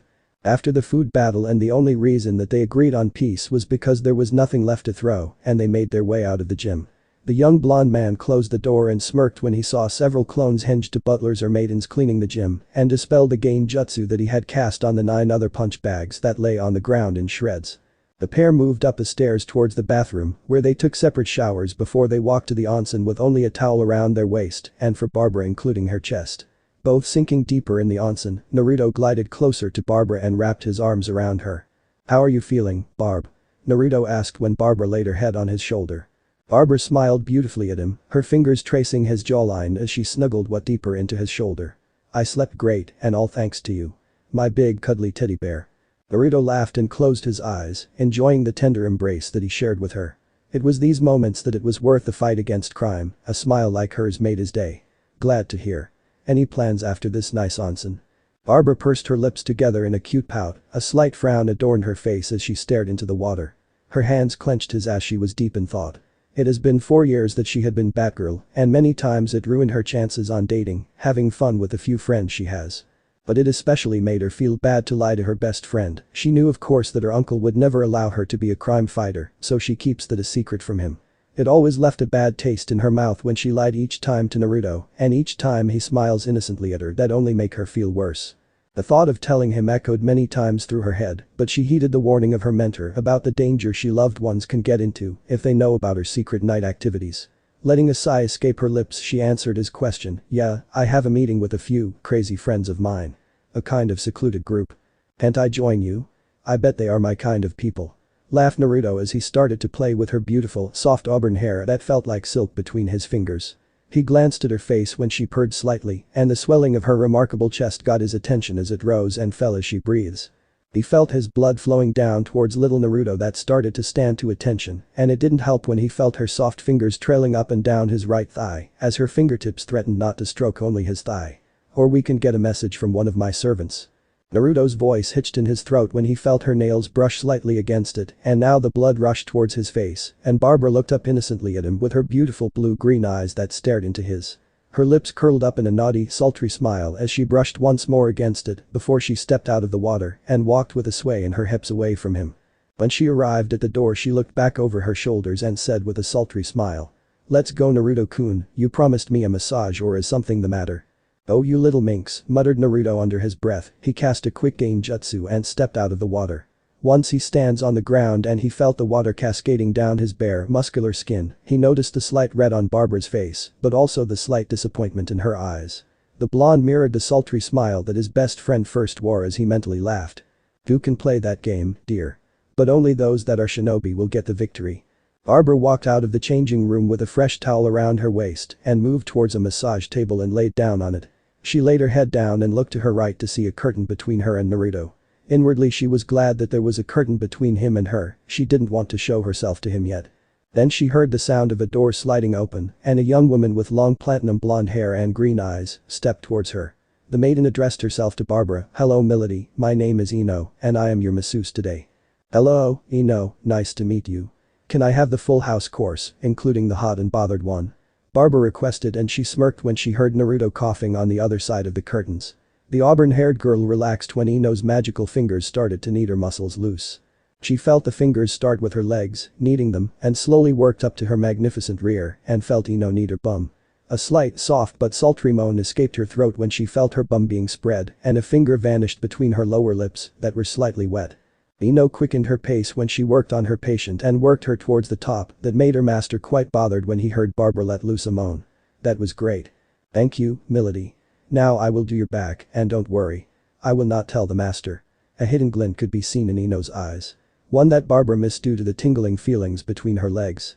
She felt the skilled hands trailing up her back and made the muscles in her back loose with those in her shoulders and neck following.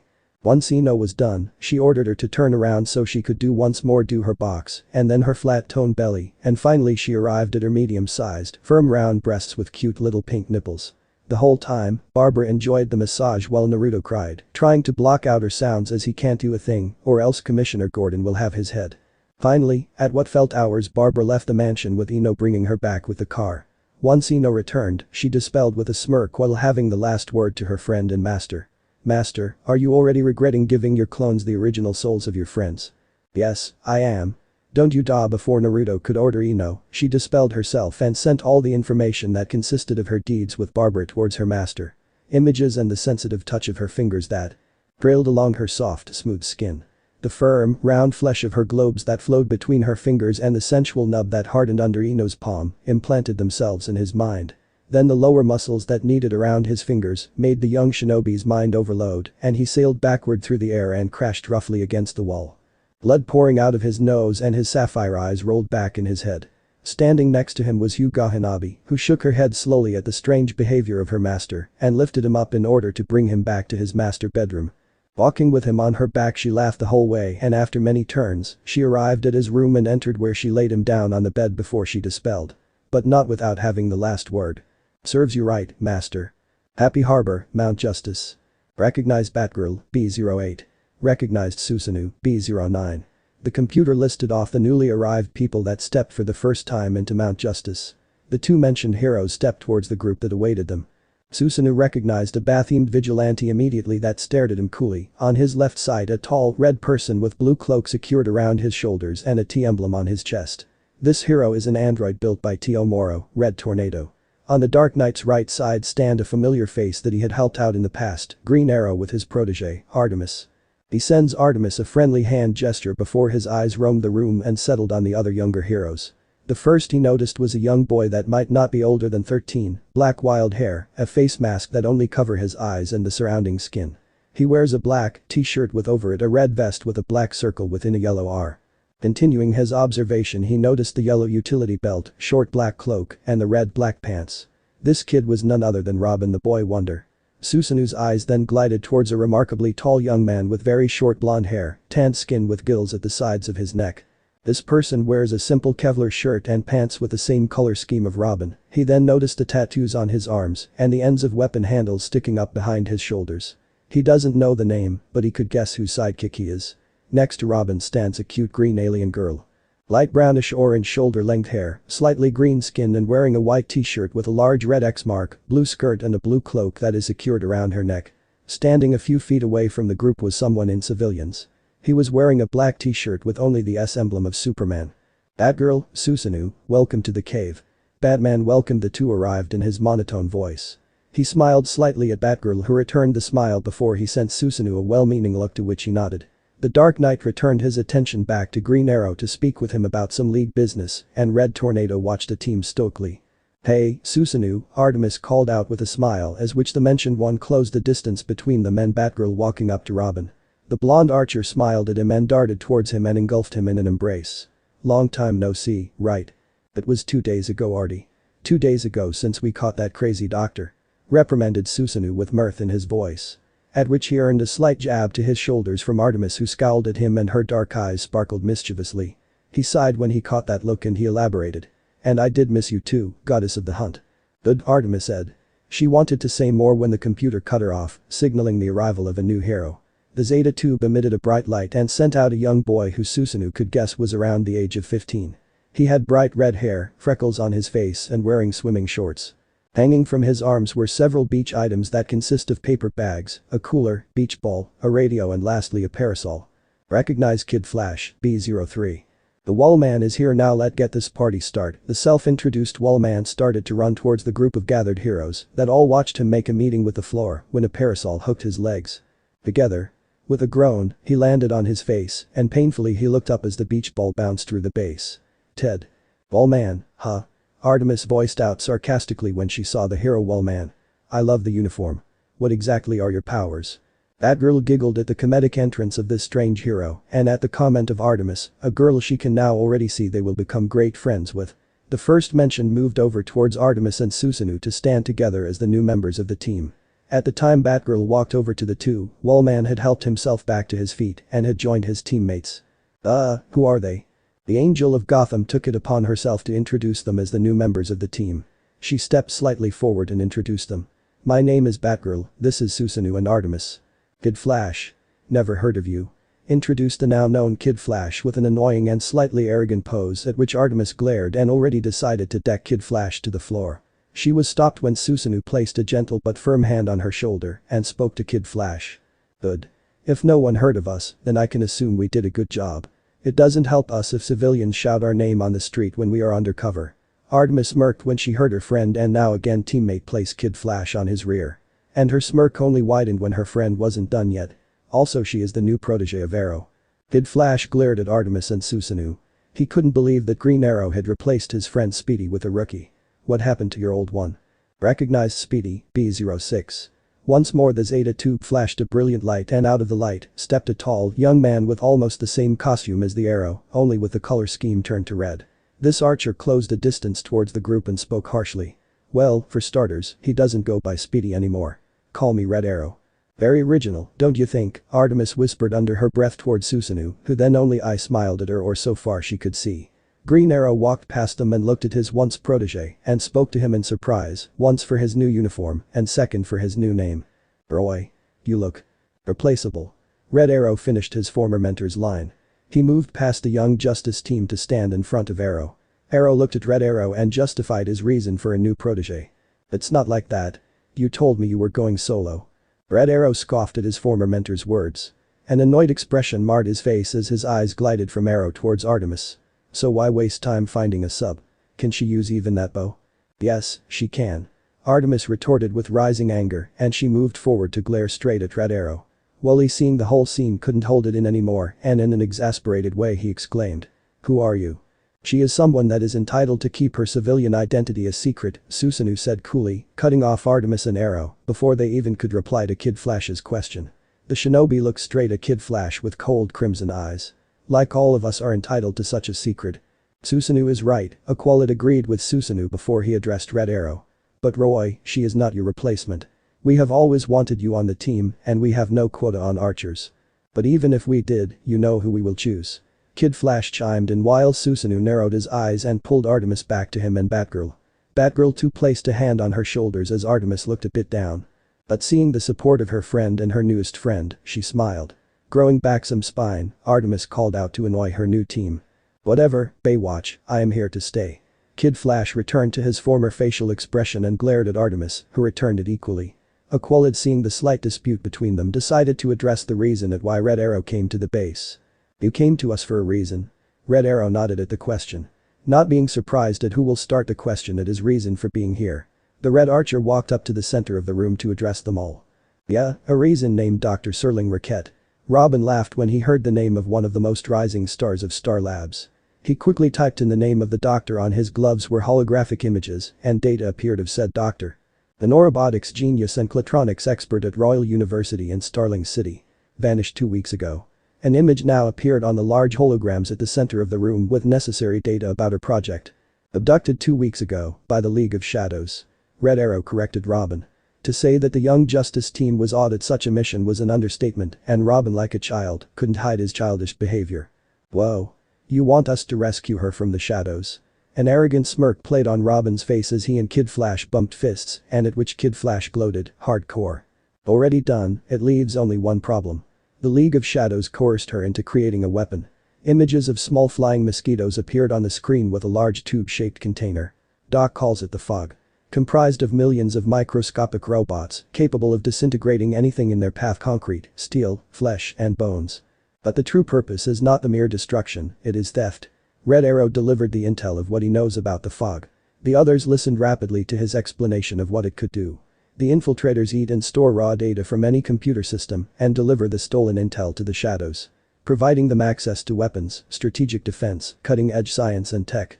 Perfect for extortion, manipulation, power broking. Artemis summed up what the shadows love to do. Listing that off, she concluded that it was indeed the shadows in a mocking way. Yeah. That sounds like the shadows. Like you know anything about the shadows. Kid Flash let his mouth speak again. At which Artemis only could smirk, but no one noticed the slight narrowing of Susanoo's eyes when this was the umpteenth time that Kid Flash tried to discredit Artemis. Or the lack of support of neither his new team members nor the Justice League that were here. If he remembers correctly, this job was quite dangerous with your own life on the line. A moment later, again Kid Flash stated the obvious question. Who are you? Same answer, what Susanoo said. Laughed Artemis as Batgirl snickered at the stupid behavior of Flash's protege. When that was done, Red Arrow gained all the attention again as he continued his briefing of what Rocket is doing right now. Rocket's working on a virus to render the fog inert. Robin's eyes widened and when he just opened his mouth, Batgirl defeated him by giving the thought some voice. But if the shadows know she can do that, then they will target her. Batgirl and Red Arrow finished the last sentence together at which the latter one glared at her. It seems that the team and Red Arrow didn't look forward to any new members. Right now she is off the grid. I stashed her at the local high school's computer lab. Susanoo now openly glared at the Red Archer. His eyes glowed eerily behind the masked shadow, and you could clearly see he wasn't happy. With cold, hard voice he voiced his thought. You left her alone. She is quite safe, for now. Red Arrow justified his reason. Alas, that didn't help against the shinobi who only intensified his glare at the Red Archer, and in the same way he gained the same glare from the male members of the team. You call a high school building safe, how can she be safe with such large windows where a veteran, heck an amateur sharpshooter can kill her? Don't even get me started about the air shafts that are large enough to let a member of the shadows crouch through it and infiltrate the building in order to kill, or did you forget that they were trained for such kind of assassinations? Susanoo shot down Red Arrow's justification and revealed in how much danger she was left behind. Green Arrow saw his chance of doing some old-time mission with his once protege. Boy, then let's you and I go right away to keep her that way. Once again, Red Arrow scoffed at his mentor's offer. He narrowed his eyes at Green Arrow as he looked with a glare at Artemis before returning to his mentor's face and replied, quite arrogantly. You and I. Don't you want to take your new protege with you? Green Arrow stepped forward to guide Red Arrow out of the base to do the mission when he suddenly felt a hand on his shoulder. The hand belonged to the Dark Knight and with one look he sent over his message. Arrow slumped his shoulders and sighed with slight disappointment at missing a chance to do missions with his old protege. Batman said. You brought this to the team. It's their mission now, and it means it's hers now too. TSK. My job is done. Without a second word, Red Arrow left the group and moved his way towards the Zeta tube. Once there the computer voice signaled his leaving, but before she could continue, Red Arrow interrupted. That's Red Arrow, B06, update. Kid Flash glared at Artemis when Red Arrow left the base, and Susanoo turned to Batman to ask a question about Red Arrow. Is Red Arrow part of the Justice League or part of this new team? Red Arrow has not affiliated with either of our groups, Susanoo, why? Batman returned Susanoo's question with one of his own. But he could guess at why he stated that question if he, like him, wasn't really trustworthy with the lack of security within his own base. And this time this is a base with several members, which means double the danger if someone ever would infiltrate the base due to the leaking of information. Awaiting Susanoo's reply that surely would not fall pretty with his new team members, Susanoo dropped the bomb.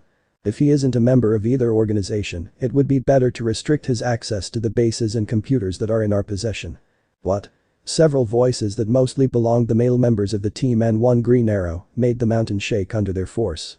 Kid Flash sprinted with his speed that earned him the title Kid Flash to Susanoo in order to cave in his face, to which the shinobi lazily avoided by twirling on his axis and tripped him with his feet, and what the others saw next was Kid Flash flying through the air before he crashed face first to the floor. Robin stalked dangerously with a Quallid behind him. Why did you say that? And who are you? Robin demanded icily, at which Susanoo calmly looked at him. It infuriated the boy wonder more when Susanoo's eyes smirked at him, a smirk mostly he used against his opponent when he had a smart comment. The only thing that missed was his laughter.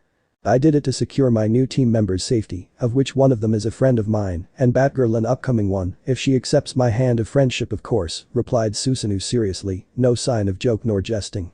But something like that you can never understand. You don't have a secret base like Batman, Green Arrow or I, who know the value of keeping your base safe and certainly your identity. But here at a base like Mount Justice or the main headquarters of the Justice League, it can bring tremendous damage, or it can even claim a life if some unknown have access to the base network. Robin snarled but stopped when Batman stepped in. Robin, Susanoo is right in all ways of how he views the security of the team. I gathered information from different colleagues about him after I first met him in Gotham. Where we did a case together. He showed promising skills in different aspects, and it helps that he saved Batgirl and that he have good relations with Artemis. That is still no reason to throw. Robin started again, but was cut off by Susanoo, who looked at him with those crimson eyes. Those eyes gave him the shivers, and it made him wonder if he is actually a good guy. You say that is not the way to treat him, but this treatment is what he brought upon himself. I and many others throughout America have seen how a protege threw a tantrum at the Hall of Justice, and many citizens, hero, villains and the government have seen him throw away all the trust that he had built throughout his career. So tell me, Robin, would you trust him, knowing that certain parties are trying to rope him in for their own plans? Everyone was quiet when Susanoo summed up his reasons for why this all happened. What would be the consequences be? But one thing I know for sure, I will keep my new team members safe, and this is my way to do that. Green Arrow inched a bit closer to Batman, who looked at the masked hero who he still doesn't know the identity of. On many occasions today, Susanoo had saved them a lot of hassle by claiming the right to Hero's identity that helped Arrow and Artemis and not using that stupid lie, and then about the so-called safety of Dr. Riquette. Thinking about her, Batman ordered the team to suit up and be on their way towards the location to start their mission. Happy Harbor. Miss Martian, Superboy and Batgirl stand on the roof, keeping a watchful eye on their surroundings for any possible shadows. Batgirl crouched close to the chimney, holding binoculars with infrared and thermal capabilities as she scanned her surroundings. Perimeter secure. No one in sight. Miss Martian, link us up. We do not want the shadows intercepting our comm. Miss Martian heard the telepathic order of their leader, Aqualid, and brought her hand to her scalp and concentrated. Within seconds the whole team was linked up and Miss Martian took count of everyone being linked. Everyone online. Artemis brought her hand to her head when she heard the mental voice, while Batgirl almost whipped out a batarang to throw towards the source. And for Susanoo, he immediately ordered Miss Martian. Keep Dr. Riquette out of our mental conversation, but keep it so we can hear her if she is ever in danger. 3 pairs of eyes rolled in exasperation when Kid Flash jumped in the order given. His loud, rude and arrogant voice was something they didn't look forward to. And why would we listen to you, rookie? Susanoo's eyes glowed once more as he looked sternly at Kid Flash. He wasn't in the best of moods since he met this arrogant child, and if he was honest, this team was more like a suicide squad than an actual team if they behave like this. Maybe you have forgotten that Dr. Riquette needs her full focus on creating a virus for her baby, and maybe in some way, all the lists that Red Arrow told us isn't a few billions worth, nor the innocent life. Dr. Riquette sighed when she heard at least one of them being serious, and before she knew it the voices of the team were out of her head, and she would, like Susanoo told them to focus on the whole virus task. Thank you Susanoo. At least someone that is serious in this hero business. DSK lady, do you always complain when someone tries to help you? Kid Flash retorted, forgetting that Dr. Riquette was placed out of the link. Artemis smirked and couldn't help to jab. Ah, Kettle, have you met? Once more the protege of Flash glared at Artemis and retorted with much venom while at the sidelines. Robin enjoyed the small show and Aqualid, ignoring the whole thing like an amateur leader. Hey, I do not need attitude from the newbie who drove Red Arrow off the team with her friends. Artemis snarled at that comment and stormed off to join the others on the roof. Susanoo glided through the room towards the exit and paused at the doorframe, where he glanced back over his shoulders towards the team. You should cut her some slack, kid, she saved your life with her arrow against Amazo. But don't think I will forget to mention this in my report to Batman. Susanoo threatened and vanished into the shadows and joined the others on the roof. Superboy, join the others in the computer lab and use your heat vision from time to time. Again, who told you to order us around? And hey, now he has all the girls around him. You can guess who said that as Susanoo kept a watchful eye on his surrounding while Batgirl and Artemis stared at his nice rear. And amusingly they said the same thing in unison. Nice butt. We can hear you, we can all hear you.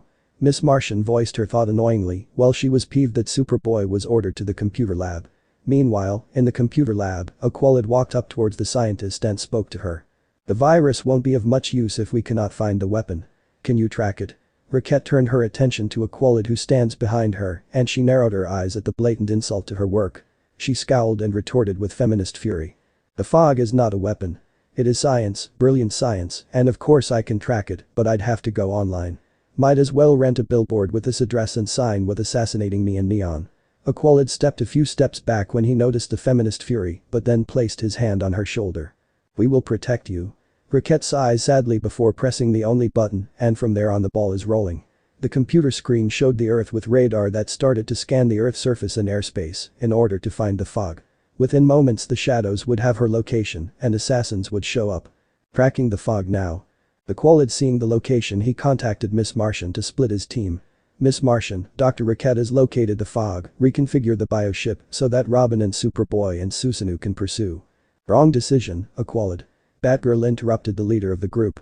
We need Superboy and Susanoo here to deflect the attack of the shadows. The best decision would be Robin, Kid Flash, and Artemis. I will not have more insubordination of my leadership. Aqualid retorted angrily back as this time it wasn't Susanoo that talked back, but Batgirl, a newbie in the team. He could not understand why his king, his mentor together with Green Arrow and Batman, added them to the team. Did they not trust him or his team, were they not good enough? In his anger, he made the wrong decision as he mentally shouted. Enough.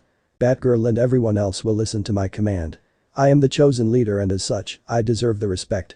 Now, Robin and Superboy will go with the bioship and that's it. During his rant, all of their attention was focused on each other and so no one noticed the shadow that now moved on the school ground towards its designed target. Susanoo, who was still on the roof with now only Batgirl and Artemis left, spoke. What Aquila did was a foolish decision. He now has a large group stationed here that could have been used better. For instance, your idea, Batgirl, was great. One member with the knowledge of software and electronics, one with the speed to knock out his opponent, and the last member is someone that could use her archery skills for distance. Thanks, Susanoo. But what now? Batgirl asked for guidance. Now we head in, make some booby traps inside the building to slow whoever just entered the building. Quickly the new members of Team Young Justice entered the building and Susanoo spread out some makibishi on the floor. The trio was working on some booby traps and the shinobi informed his team. We caught sight of someone infiltrate the building, stay on your guard, and… Whatever, Kid Flash retorted. I bet you just hallucinated and if it was true I'd just use my speed. What they saw next was beyond stupid as Kid Flash came down the hall and straight into their booby traps. Sounds of breaking glass, screams of the young hero when he stepped into several makibishi and tears flowed like a river down his face. But son of a bitch, booby trapped the whole hall. That was us, fool. You didn't let me finish. Batgirl hadn't the chance to retort when Aquila riposted full force towards her through the link. Batgirl shrank under the angered tone of the Atlantean and Artemis comforted her while Susanoo guided them towards the computer lab and with flaring eyes, glared at Aquaman's protege. The sounds of his footsteps were like those of a giant as he stormed towards Aquila and slammed him into the wall. The only thing the Atlantean could see were the eerily crimson eyes with the small commas that whirled around his iris. I have had enough of you and the so-called team. From now on, everyone listen to me without a second thought, understood? Kid Flash is immature and does what he wants with disregard of the safety of his team. But you, Aquila, you are equally as bad if you let him bully Artemis out of the team and disregard our advice. Now, I will lay out the plan. Susanoo suddenly backhanded Kid Flash when he appeared in high speed when he tried to attack him and the Flash's protege slammed into the wall next to Robin, who wisely kept his mouth shut. Artemis and Batgirl felt a bit hot and bothered when they saw Susanoo take command like that. In a certain way, he protected them by going up against a team that had not accepted them and behaved like a group of kids instead of respected sidekicks/heroes. Now without anyone interrupting him, he laid out his plan to capture the intruder. His team nodded at the plan, some reluctantly, but still they will go along, for now. The shadow glided silently over the floor, searching for the target. This shadow is a member of the League of Shadows and has thick black hair and through her mask, you could slightly see her grey eyes that kept her surroundings sharply in view. This person wears a dark green kimono and it appears as though it has shreds and rips along it. Whether these cuts are intentional of designer wear and tear off her time as an assassin is unknown, known only to her and her master. The kimono is tied around her waist, where its length reaches just above her knees. She also wears black knee-high boots and her trademark white Cheshire mask with red linings and a very mischievous smirk. This shadow is called Cheshire and one of the best. They have trained by the best assassins in the world that even the League of Shadows has a difficult time trying to find. With a quick reflex that is almost not human possible, she turned on her axis and threw down several round metal balls that interrupted Kid Flash's speed and he crashed against the wall. That must have hurt. Cheshire smirked under her mask when a water whip came out from a door entrance that tried to pull her towards, she would guess, a swimming pool. Quickly she pulled out a small bomb and threw it towards the room where it exploded and a second later she heard a manly scream. Oh my, that must have definitely hurt with all those needles coated in poison. Those words had barely left her lips when several arrows and batarangs cut through the air towards he and she backflipped away. While she backflipped she pulled out her collapsible blade from her pouch while with her other hand she pulled out several kunai and threw them into the shadows and heard some footsteps move to avoid the dangerous projectiles while she, herself, cut through the arrows and batarangs with her blade. This has become interesting, maybe a little bit too interesting. She threw a smoke bomb hard on the floor and within seconds the whole hall was covered in smog and Cheshire vanished. Kid Flash chose this moment to wake up and his eyes fell immediately on Artemis. Batgirl and Artemis could already guess what would happen and they were right as Kid Flash zoomed into them and blew up from the high tower. She's gone. How could you let her escape, you rookies? TSK. Don't know why they let you join us on the team. Kid Flash, shut it right now. You will check, right now, on Aquila and then we'll go to these coordinates to protect Dr. Raquette while Batgirl and Artemis will go to my position for a new trap. Now go. The mental voice of Susanoo echoed through their head that made Batgirl and Artemis smirk at Kid Flash before moving towards their assigned destination while Kid moved to Aquila and almost screamed when he saw the many needles that pierced his skin. Without a second thought, he sprinted and used his gift to pull out all the needles before pushing him in the pool to heal and then waited for his friend to drift towards the surface. Bioship, Philadelphia. Robin to Aqualid, we are over Philadelphia. We have located the Shadow's next target Star Labs and we were too late. It was totally destroyed. Robin's voice came through the comm. Aqualid still hasn't surfaced and Susanoo took the communicator in his hand and replied, Robin, Susanoo here. I have taken command and we are almost finished with the virus.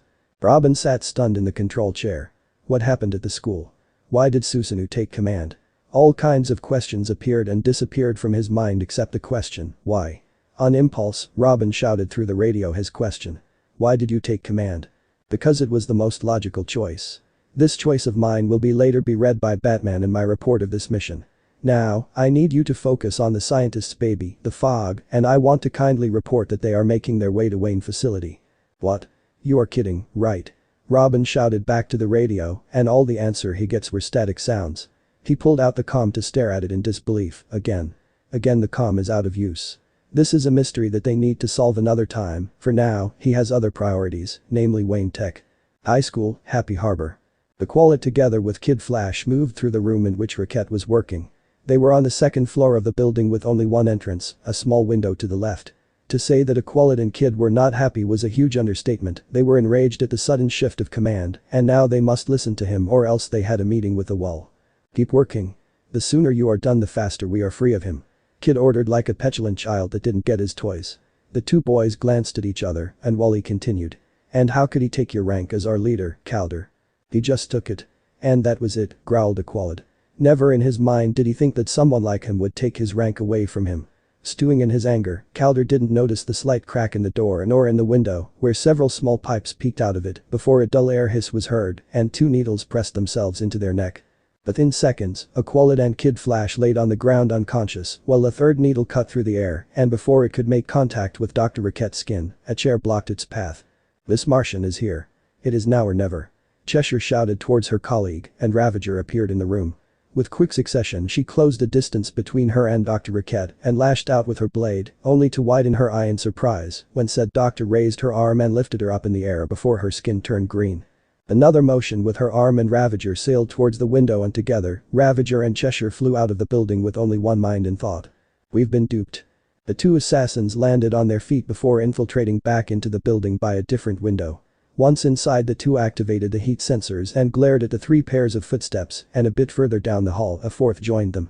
I so don't like being played. Let's go, we don't have much time before she has finished the virus. Right, let's teach them a lesson. Ravager glowered at being outsmarted by kids.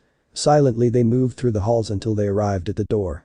Ravager used the air vents to infiltrate the room while Cheshire used the door by throwing several smoke bombs into the room. Cheshire smiled when she heard the sounds of coughing and sprinted into the room and confronted Batgirl, who blocked her high kick with her arm before she did a low leg sweep at which Cheshire jumped over it and answered with a roundhouse kick towards her head. Batgirl let herself fall backward and brought her legs in a crouched position before launching her legs forwards and Cheshire flew through the room and broke the door and landed with a heavy thud on the floor. The Ravager, she met someone from a long time ago, her master. Now she could show him how much she had improved since her father had left her and like her master she waited. Standing in the strong fist stand she waited and it continued until she could wait no longer and charged in. Susanoo avoided effortlessly all her attack by minimum movements of the shoulders or a slight twitch of the feet before she like Cheshire was kicked out of the room and landed beside her, clutching unnoticed something in her hand. Turning her eyes towards Cheshire, she gave one command.